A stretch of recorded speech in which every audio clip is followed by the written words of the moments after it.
Apple has created the most powerful chip in the computer consumer industry. Can it kill off Intel?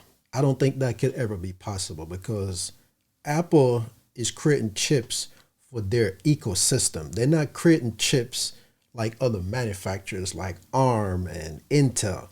Intel and those type of companies are building chip for the entire industry. So even though they have the most powerful chip, they can never take out the competition because it's only in their own ecosystem. So until Apple, which probably will never happen, decide to make their chips more global, where it can work in other devices, then the possibility of them taking over and eliminating anything else on the planet as far as chip makers, then they can rule the world. But until that day when they start doing that, it's never going to happen. AMD build chips that works in Tesla, for instance. NVIDIA makes chips that work in different devices.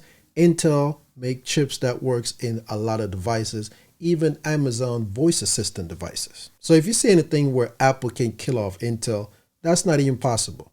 They can kill it out of their ecosystem because, yes, they might want to have more control over their chips and don't want to rely on a third party, which is fine because a lot of other chip manufacturers are kind of like gearing towards that direction anyway, because then you have more control over who manufacture your chips and you don't have to wait till somebody else produce it. I can understand why Apple has a goal to create their own chips for their own phone, their own tablets, the MacBook, their iMac, and everything else that Apple makes that require a computer CPU. So it does make sense to go to that direction. But as far as killing Intel, that's just never going to happen. They have to actually sell those chips to other third-party manufacturers to make those things work in other devices.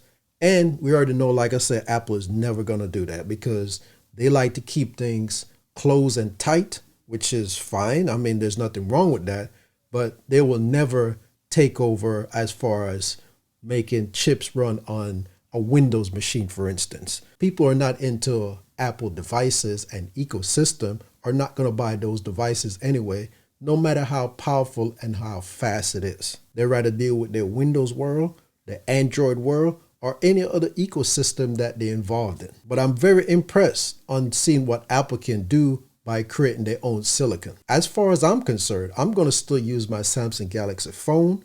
I'm still going to use my Samsung tablet. And as far as my computer, I'm going to still use Apple products in that regard because that's where all my creative software are as far as doing certain things. And I will keep living in that dual world because I'm not into all one system. Apple do some things for me that I like, and Android do some things for me what I like. Even Microsoft with Windows do some things for what I like. So I don't mind jumping around in these multiple worlds as long as all of these devices that I'm using get what I need done. So what system are you locked into? Is it all Apple? Is it all Android? Or is it just Windows? Or do you live in multiple ecosystems like I do? I'm curious to find out. Go ahead and drop me a comment down below. Thanks for taking the time for watching. Have a good one, and I'll see you next time.